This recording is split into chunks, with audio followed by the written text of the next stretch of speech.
The views and opinions expressed by presenters and guests are their own and do not necessarily reflect the official policy or position of Parasearch UK Radio or its affiliates and sponsors. Listener discretion is advised.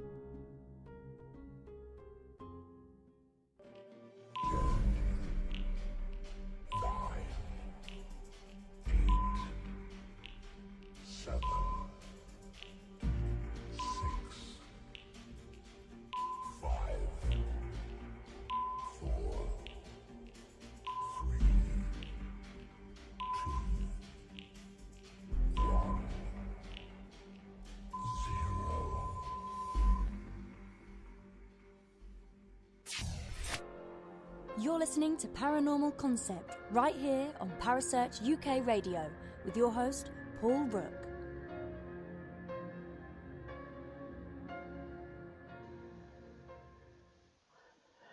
And good evening, everyone, and welcome to another edition of the Paranormal Concept Show. Wow, what a show we've got planned for you tonight, anyway. I'm going to introduce my first person, co-host, Kerry Greenaway. Hello, Kerry. Hello, darling. How are you? I'm good, thank you. How are you? I'm very well, thank you. Good. And also joining us tonight is one of the most amazing people I've ever spoken to, Norman Fahy. Hello, Norman. Hi, man. How are you? Cool. Good. All good. Absolutely. Right, tonight's subject, we're going to be talking about Earth mysteries. What a big subject that's going to be. So where are we going to start? That's what I want to know. Norman? Would you like me to start? I would, absolutely. Where are we going to start with the Earth mysteries? Okay. I've got to go back to Birmingham, UK. Yep. 1978. Okay. I picked a book off the shelf from a bookshop called Mysterious Britain. Okay. Right. By Janet and Colin Board.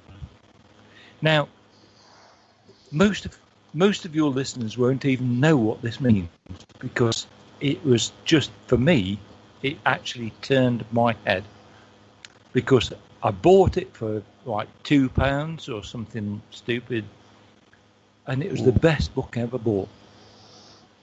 And what it did do, it introduced me to Earth mysteries, archaeology, dowsing, water divining, and the rest. And quite frankly, I didn't know what to do with it. I read it for about 2 years, went back to my native Derbyshire, and I actually practiced what they told me. That's what I did. Awesome. So that's really the beginning of the whole story for me. Yeah. It was that one book. Okay. So what was the first thing you done? I mean, you said like you went dowsing. Whereabouts was that? Okay, I joined the Derbyshire Dowsing Society, and I met a guy called Charles Holderness. Holderness, right? And now he must have been in his late 70s, early 80s. He was a practiced civil engineer, right? And Charles Holderness was contacted by the Guinness Corporation. Okay. Okay, we're talking about beer here, and nice. And so what they did was they contacted Charles and said, we need to find a new spring to supply fresh water for our brewing process. Right.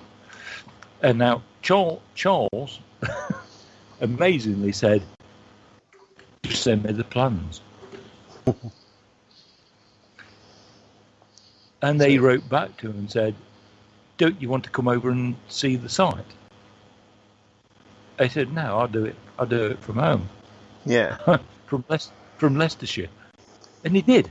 And this guy, and all credit to him, all he did was he got the plans on his desk with a pendulum and he located the shrew. He did. Excellent. And they drilled and they found it. Now, how on earth in this world can that actually happen? If he got paid quite a lot of money for it, and he never actually left this country. He never even left his house. Never left his house. No, he did. He got his pendulum out, and he found the spring, and they got a new spring for the brewing process, and he got paid quite a lot of money for that without actually doing it. So my point is, at what point do you actually get Earth mysteries? Earth mysteries regards location and landscape, understanding, regardless of where we are. Now, this is a very, very difficult subject. It's a very difficult subject. Now, I've spent years on archaeological, stone circles, latterly churches, as if anybody's interested in my stuff, will understand that I'm absolutely obsessed with how on earth did our medieval builders understand first where to put it and how to design it. Answer is, I don't know. But I've had a bloody good go at it. So I was always under the impression that a church general shape was that of the cross. And I thought they also tried to aim the crosses and the churches north to south, or am I completely wrong? Right.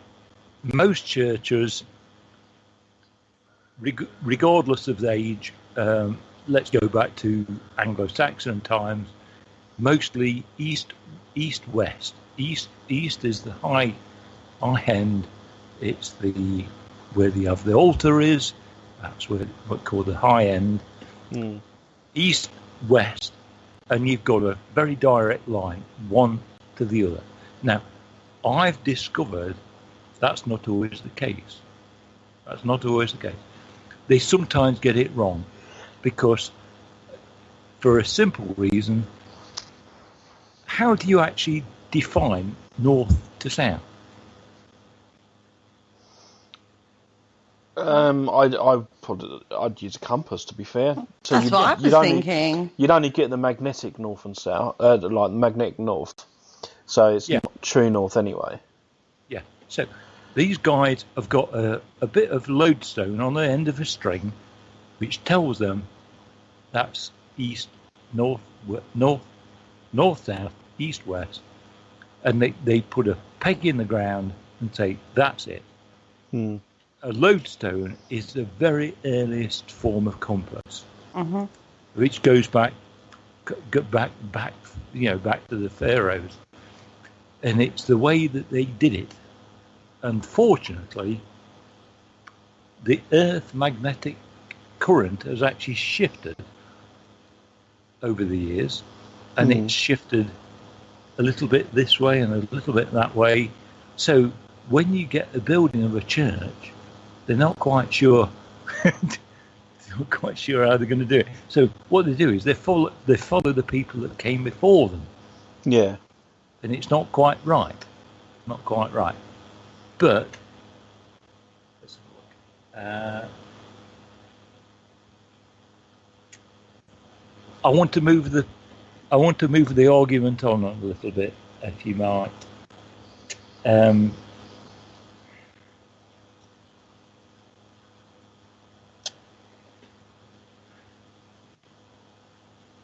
go for it.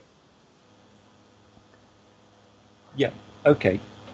I've got a few things I need to talk to the people about, and this is to do with, apart from, we've already defined, okay, the ancients knew where to put something.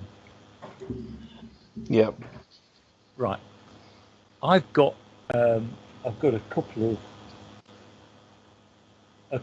couple of authors that I'd like to actually promote, if I may. Yep, go for it. Yeah. I might get the books. Okay, right. I've got Alfred Watkins. Do you know anything about Alfred Watkins? No, I've not read anything from him. No, most people don't. Alfred Watkins, if you wiki him, if you put him on wiki, he will be associated with the photographic light meter. Okay. So if you've got a photographic print or plate, this is the exposure that you give your photographic print. Alfred Watkins invented that. Awesome. Yeah, but the other thing he did, was, amazingly, he produced a fantastic first edition of early British trackways. Early British trackways. Around about 1930, I think it was. I've got a first edition of it, and what Alfred Watkins did was he was amazing. He worked as part of the family company who bought and traded grain, right? Corn, right? And Herefordshire, where he lived, he used to ride on his horse, and he rode up to the Bredwarden Hills and stopped to have a pipe. I think he had a little bit of a pipe. And as he sat on his horse, this guy looked across the landscape and saw that standing stone, that church, actually lined up with an earthwork. Yeah. So he went back home and drew his very first ley line. Okay. He drew his very first ley line, and he created a little group, the Ley Hunters Society, or whatever it was. But in hindsight, what he did was he opened up a whole new way of looking at the landscape. And to this day, we are indebted to Alfred Watkins because what he did was a fantastic feat. He opened up thousands of years of history into one book, and I've got it. I've still got the original, and if anybody wants, you don't know where I live. Yeah. But the fact is, what he did was he opened up a whole new idea of linking one place to the next, and linking them up, and linking all the prehistoric sites with medieval sites, and he found an amazing connection between one and the other. So what it suggests to us all is that the ancients knew what they were doing, and we just followed suit. A little bit. Yeah, it is quite interesting, especially the fact that you've got the ancients building, say for example, Stonehenge, and then a few centuries later you're going to have stone churches built in line with the ancient stuff. So yeah, that is quite interesting. Why would they do that? One of the best examples I've got is Salisbury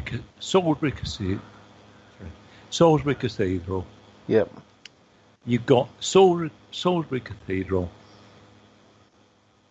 Old Sarum, which was the original site of the cathedral, and Stonehenge. Now, that is probably the best ley line you ever get. You can get a modern map, draw a line between the two sites, and you'll get it absolutely spot on.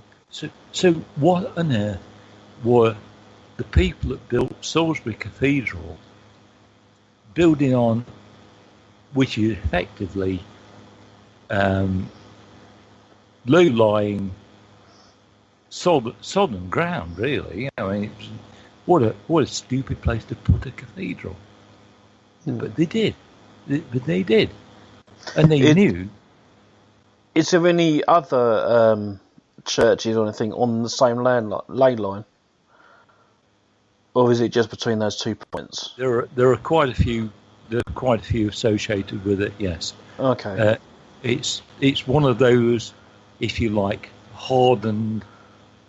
If anybody wants to ask a question about this, this is the one you actually tell people about, because it does exist, and it does exist because it's out there, and nobody can actually explain why Salisbury Cathedral was built where it was, because it's in the wrong place. They're under the water table. They've still got problems with the water table even today. Yeah.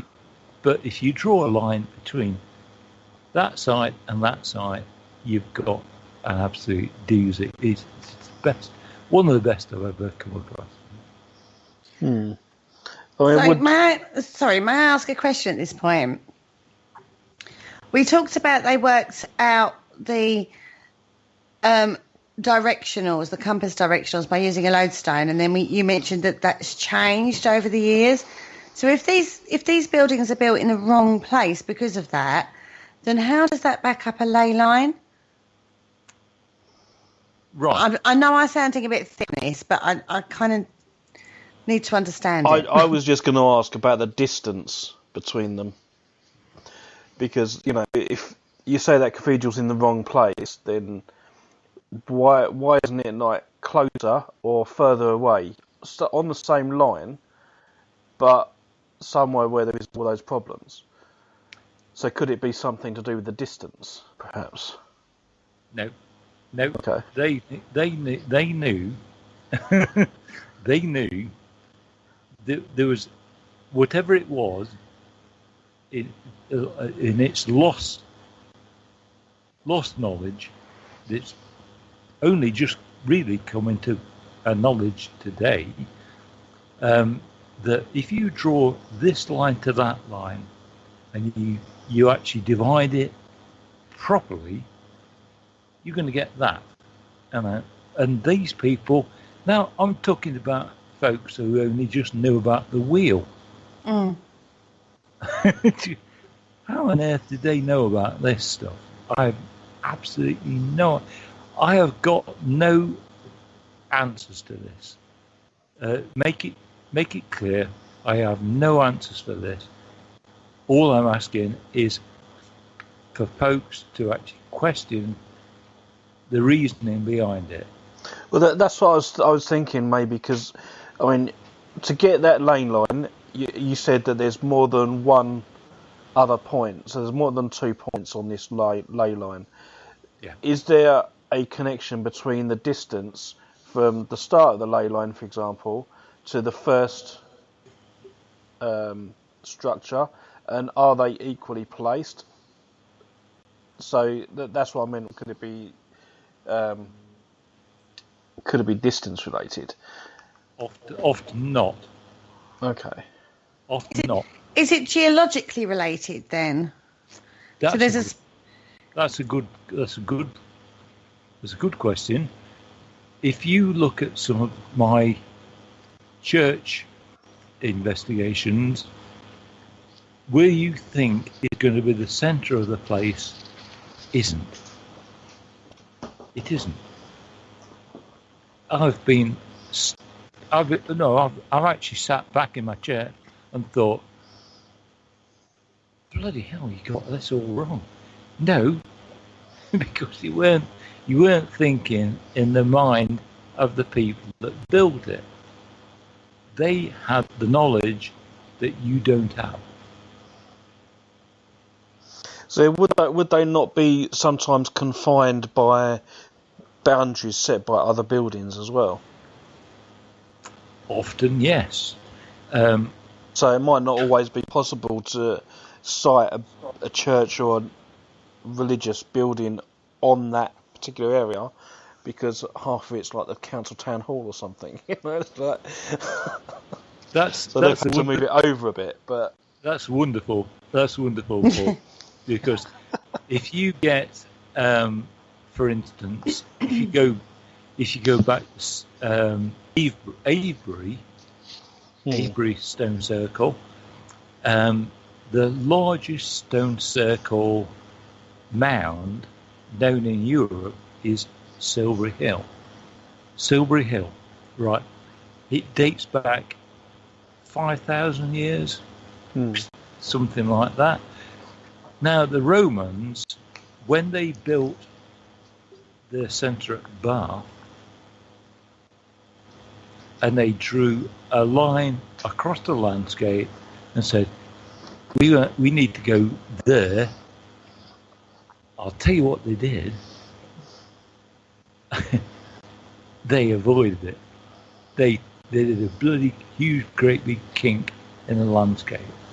And they avoided Silbury Hill because they thought that's ancient history. That's ancient beliefs. And they were very, very scared of it. They were really scared of it. So if you look at the modern landscape, you draw a line and it goes round to the south of Silbury Hill. They didn't dare even deal with the place. They had no idea what went before, but they were dead scared of it. And quite frankly, that actually occurs many times I don't do Roman archaeology at all. I find it a bit boring, but occasionally you have to kind of get your head around what these people are doing. You draw a line between there and there. No. I can sort of possibly understand why they did that, because with the Romans, they tended to incorporate the countries that they took over. They basically took people for the Roman Empire and Roman armies and stuff. So if there may be some sort of legend that went with that part of land, that would have been incorporated into the Roman civilization. So maybe that's why they avoided it, because there could have been some sort of legend or god story or something related to that area, possibly.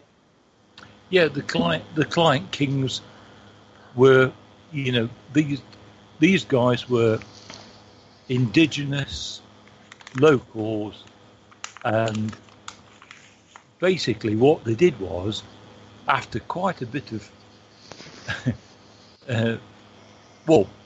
they were offered hot baths and all the rest of it. they actually knuckled down to the Roman Empire and said, okay, we're going to do this because I actually quite like this because they've got all the soft living of the Roman Empire. They brought all this wonderful stuff, fantastic pottery, all the rest of it. But the thing with Silbury Hill never really stands up because that had no strategic merit as such. But the Romans decided, let's go around it. And they completely, utterly detoured it by quite a distance, actually. And then they actually reconnected the route a little bit further on. And they just ignored it. So maybe they just knew something, like the locals knew something about that area that made them want to avoid it, whether it made them scared or. But weren't the Romans hugely? Weren't they hugely? It's quite superstitious. So when they overtook a country, they did try to incorporate.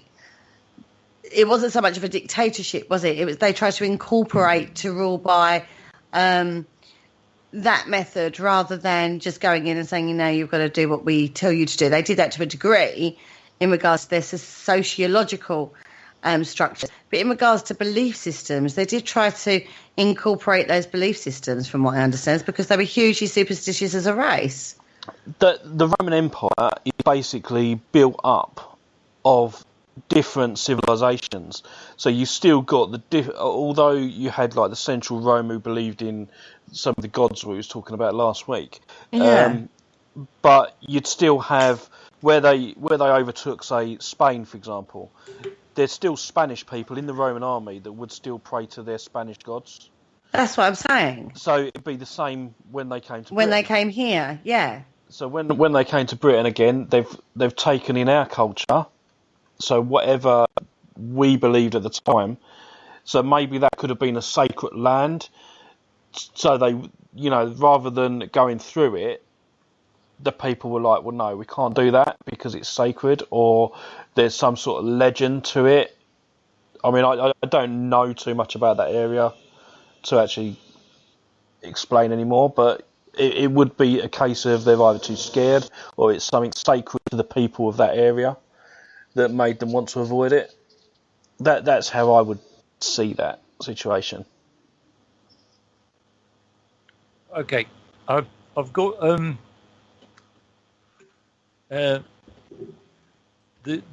the cult of Mithras, which was very, very particular to the Roman army, particularly to the Roman army. They have got we have two examples, one in London and one at Hadrian's Wall in Northumbria. Now, they followed a pagan religion. Let's not muck about with it. That's what they did. But they followed what became before them. I've got two things to talk about, really.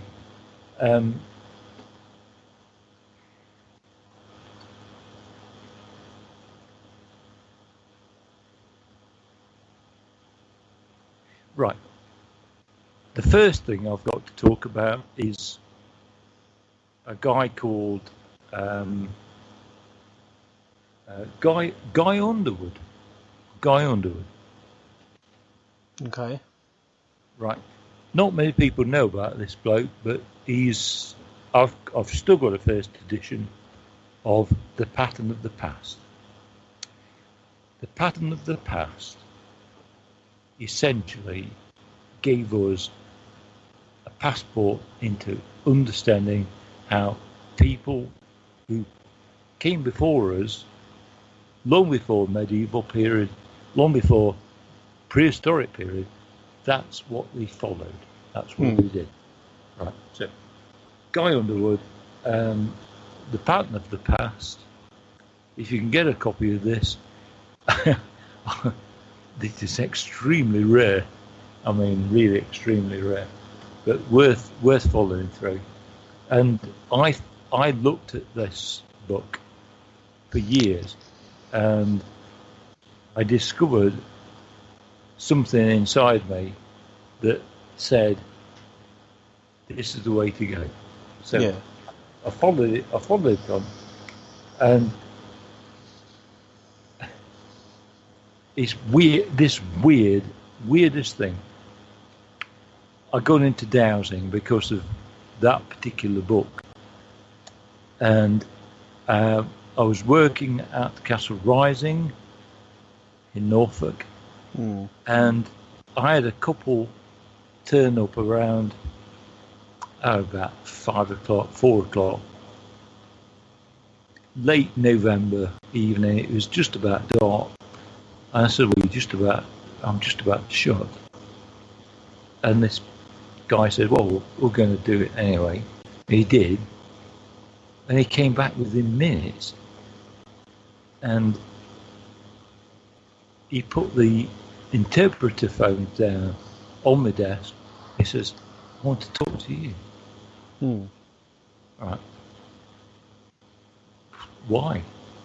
He says, "I've got a few questions to ask you." And he did.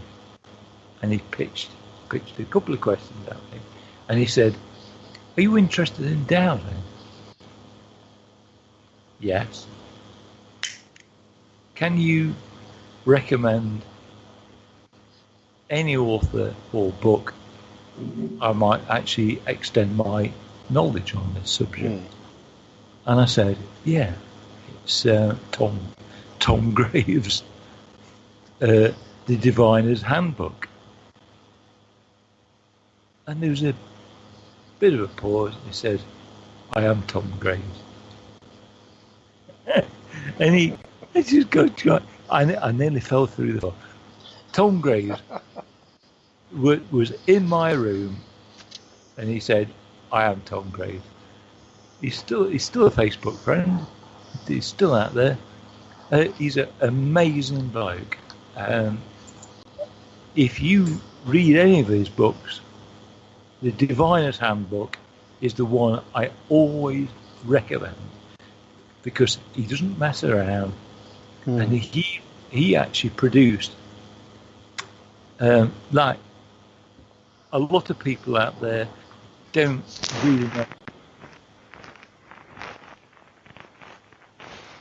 Yeah, I'm gonna have to look him up now. Yeah, a lot of people don't recognise the importance of the Lake Hunter magazine, which was published from the mid-60s, probably still going, I don't know. But Tom Graves wrote the definitive article. It's called Muddling the Metapathic. Muddling the Metapathic.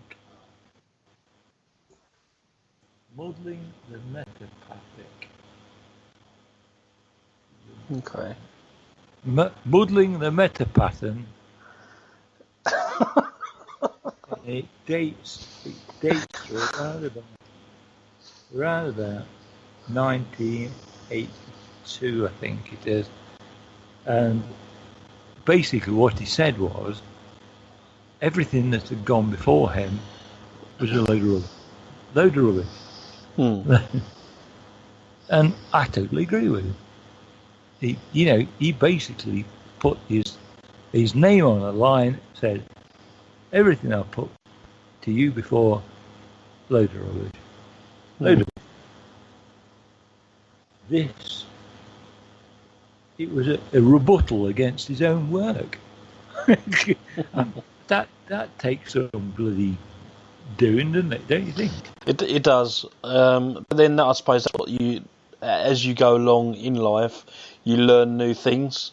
So, you know, what you thought of yesterday might not be exactly what you think of today. So, he's just learned as he goes along, hasn't he, really? Like the rest of us. Learn as you go along. Yeah. Unfortunately, there are an awful lot of people out there who haven't even got the first stage. No, but they'll get there eventually, possibly.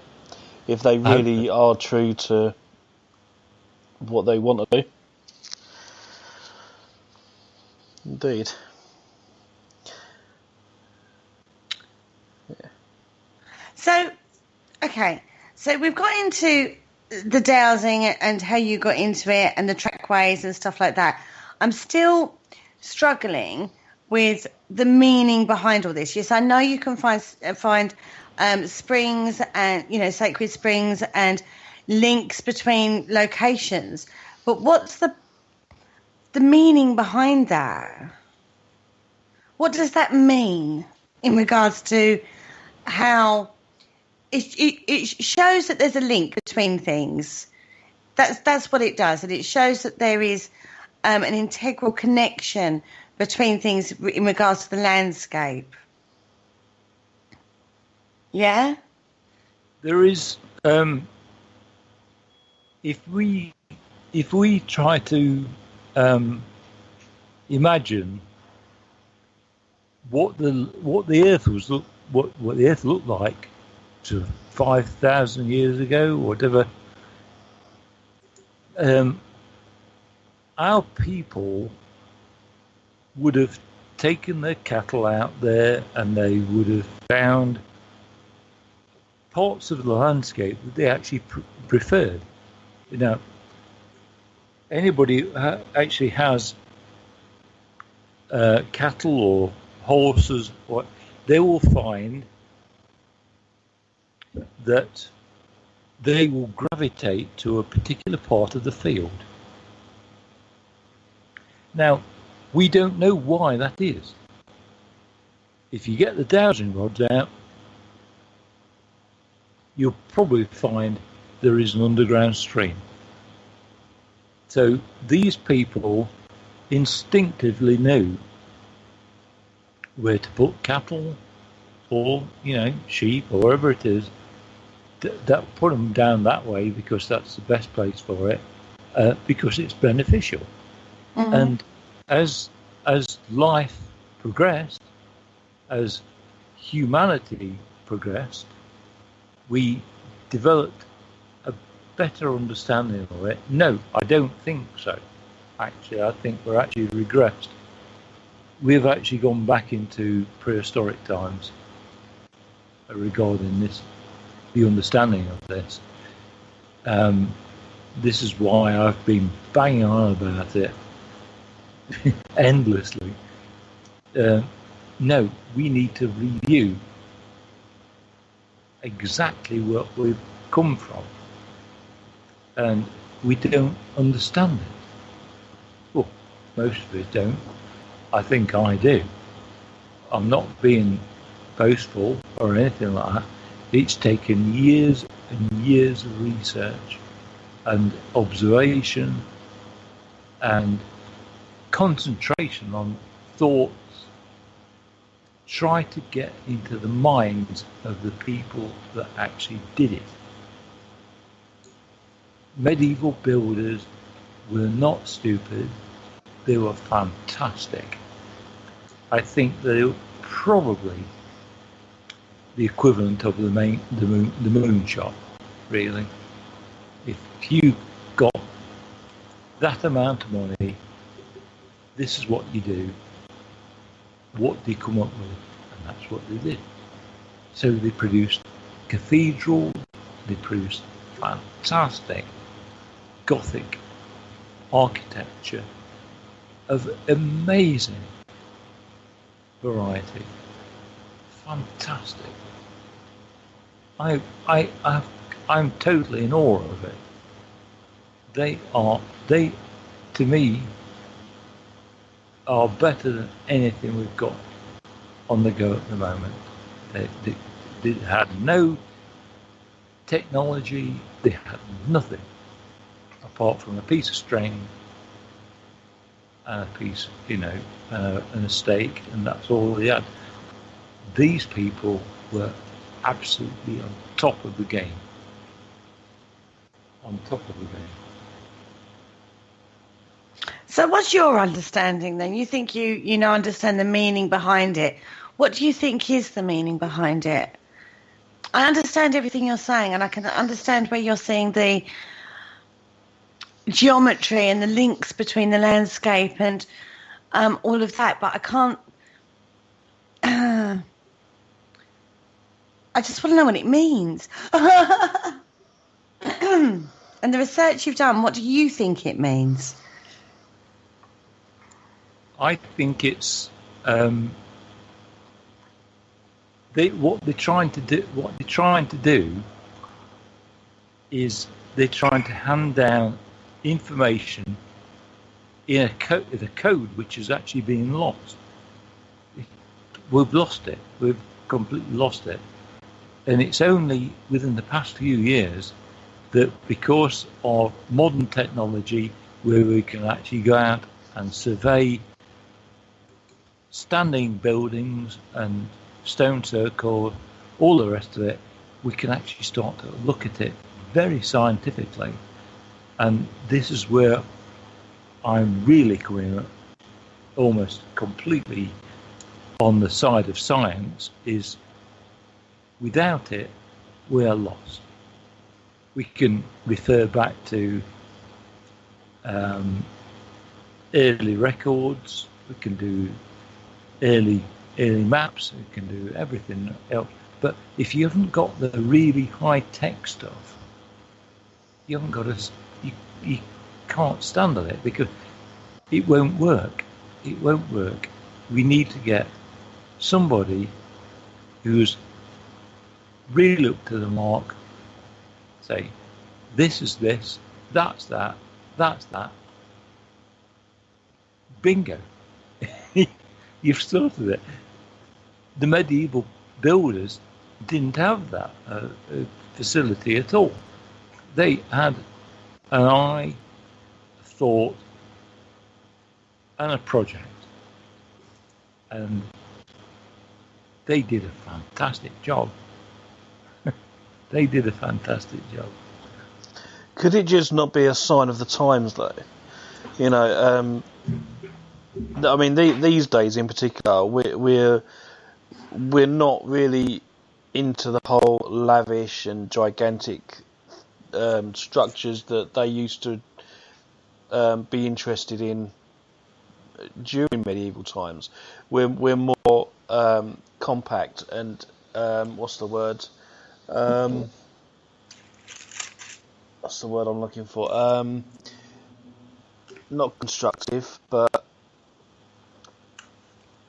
we like to make use of the space that we've got, and we're not bothered about having the extras. So could it just be a sign of the times? I mean, I know, there's different people out there that obviously like different designs. I mean, Pugin, for example, he liked Gothic, and he was the guy that designed most of the Houses of Parliament and the structure of that building. And we're also constrained by money as well. That's very true. That's very true, Paul. I know you still need geometry and everything else to design your buildings and stuff, but we're more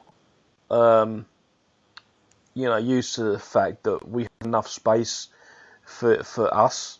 We don't need the lavish. We don't need to live in a castle, especially if you're on your own. So that's sort of where I was thinking with that. Okay.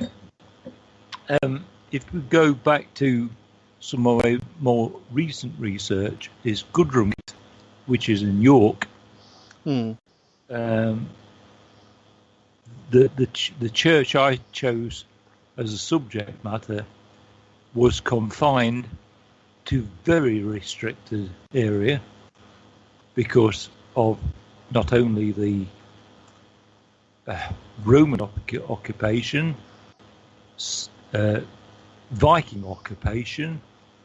They were just limited to how they could actually build a church, and everything confined to that's how much space you've got.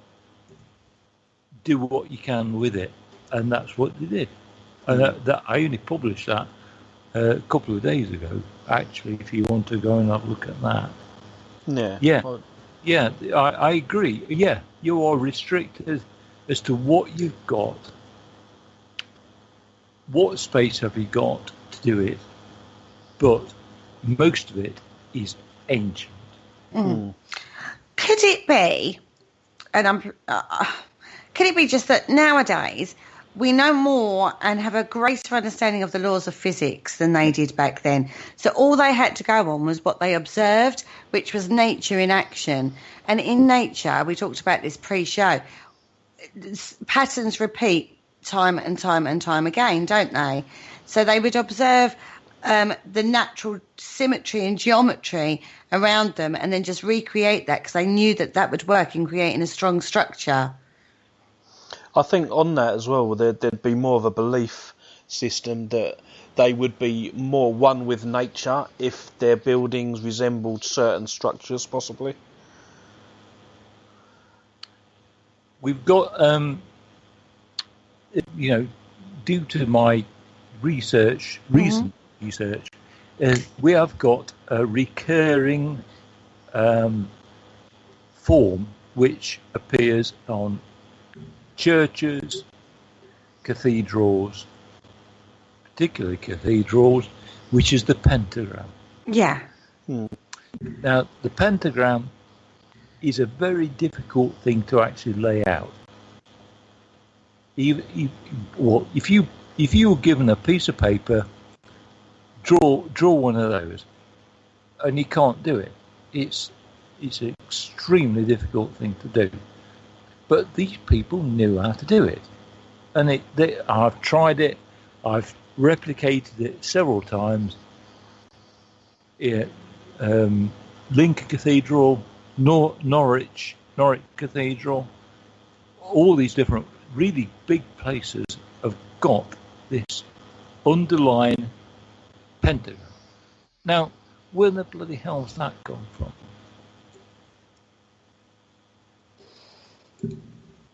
See, I don't know a lot about that particular symbol.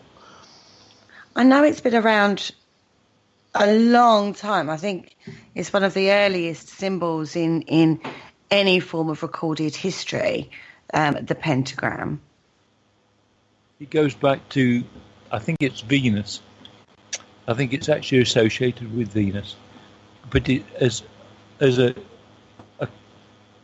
geometric shape, I'd defy you to actually go down tomorrow and actually draw one, because it's really it's a very difficult thing to do. There is a geometric problem with it, but these people knew about it, and that, my God, they just went and said, "So have you? We're going to do this anyway." But they based everything around it.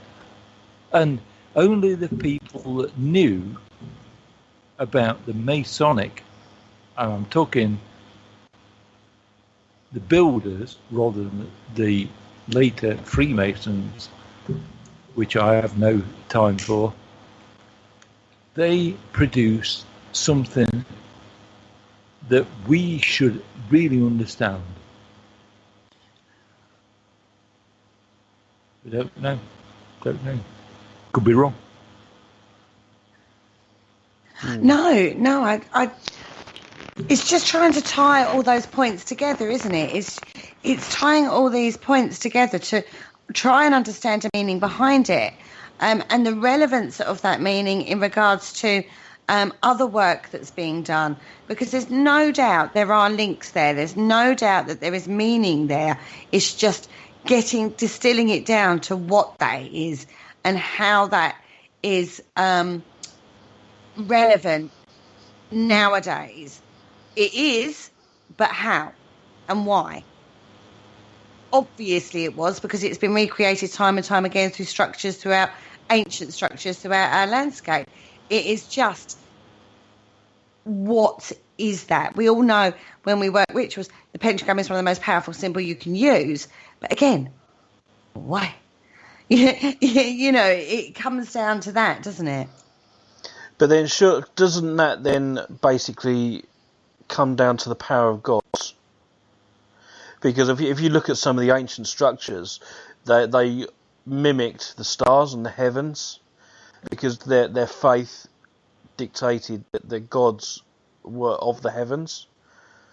So would that mean then that they built the churches in regards to trying to be as close to the gods as possible by resembling some of the star patterns? You know, that's just something that makes sense to me.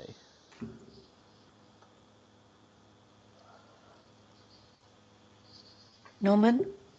Yep. Okay. I'm thinking about this one because this is one of the things that reoccurs endlessly, and I've studied this for years, and it's the wounds of Christ. Yeah. Okay, the 5 wounds of Christ. Now, the medieval builders were effectively already indoctrinated into Christianity. That's what they did. No, and everybody else around them were completely, absolutely, without doubt, Christian. What came before them was pagan. Mm-hmm. And there is a crossover between the pagan and the Christian. There is a crossover. Yeah. There is a crossover between the two. And what I've got is I could actually write a book about this. But there is a crossover between the pagan beliefs and the Christian beliefs. And we're with it today, even today. You know, we've got it even today. If anybody wants any evidence of this, just contact me directly or whatever, because I'd love to know. I'd love to know why.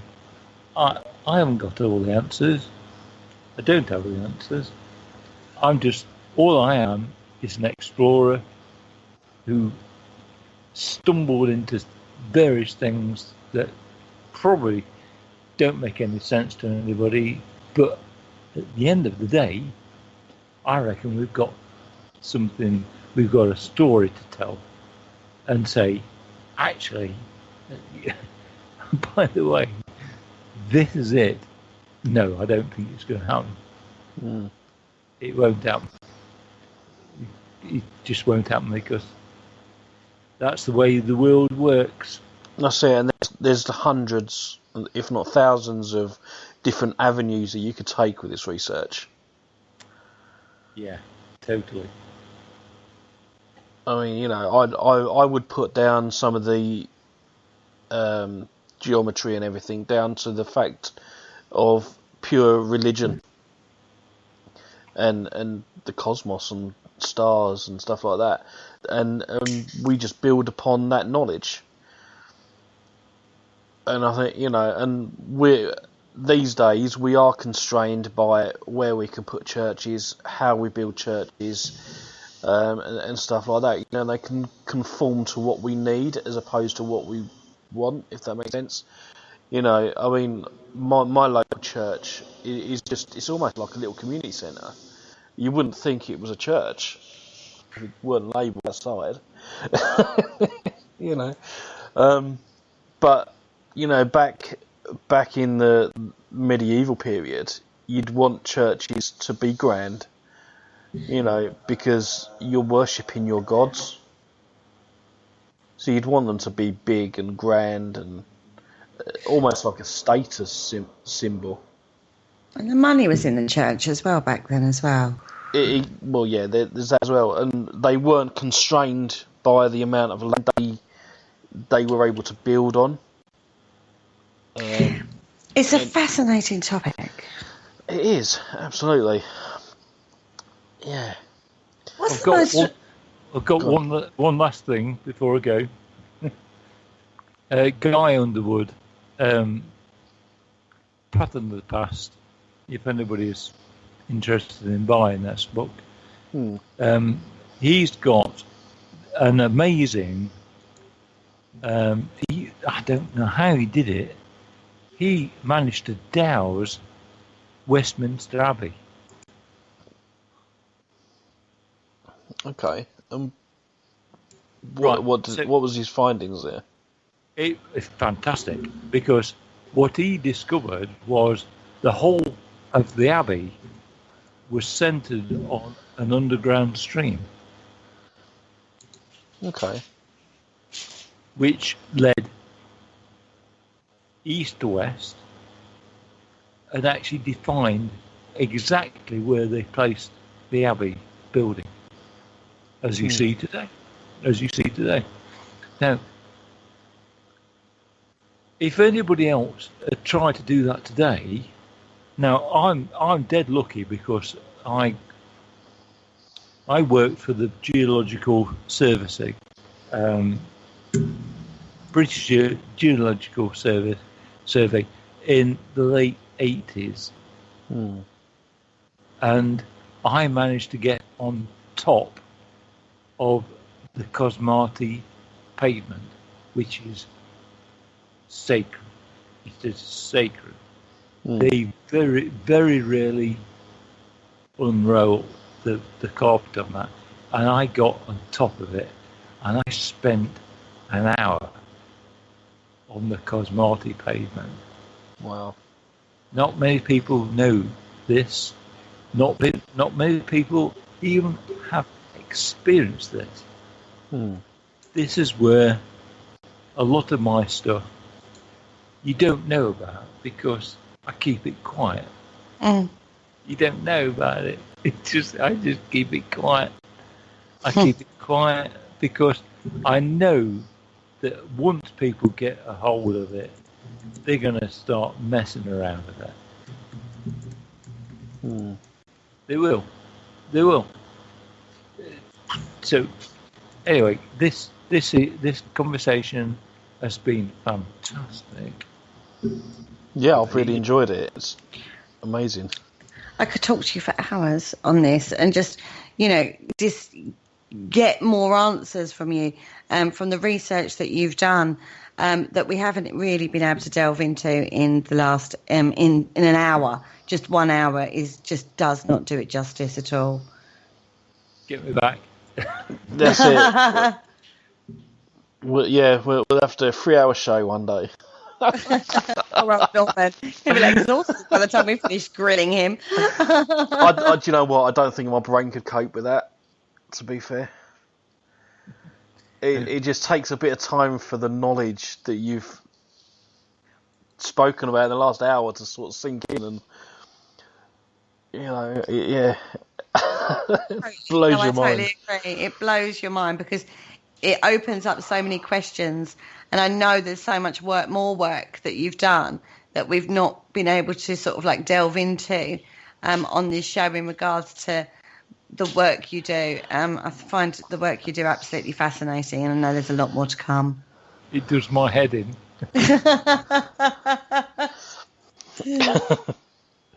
Oh dear. But yeah, sadly we have literally come to the end of the show. We've got about 20 seconds left. So Kerry, do you want to just quickly fill in what's coming up in the week? Okay, so tomorrow night we have the Supernatural Chat Show, and we have actually got Jason Day on. Richard has had to postpone for a couple of weeks, so we've actually got Jason Day on, who's an author, absolutely amazing author, and a huge Star Wars fan. Just like to add that in. Then we Nothing wrong with that. Nothing wrong with that, indeed. Following that, we've got Haunted Histories talking about Valence House with Fright Nights London. On Thursday evening, we have got the Spectral Zone with Dak Claystoker and Kaz Rooney in the studio. Then on Friday, we were talking about the superstitions surrounding the number 13. And then on Sunday, we've got the amazing Heather Prince in the studio, all talking about soul releasing from the Akashic Records. And that's a phone-in show. If you're interested in being on that show, get in contact with me. Awesome. Okay, so just want to thank everyone in the chat room, and I want to thank Norman as well for joining us tonight. It's been an absolute pleasure as always, and we'll definitely get you back on at some point to carry on the conversation. But yeah, that's all that's left for me to say, so it's good night from me. And it's good night from me. Good night, buddy.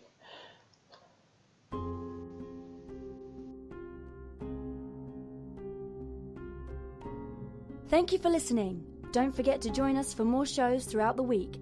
Find us on Facebook, Twitter, and the World Wide Web to keep up to date with all the shows right here on Parasearch Radio.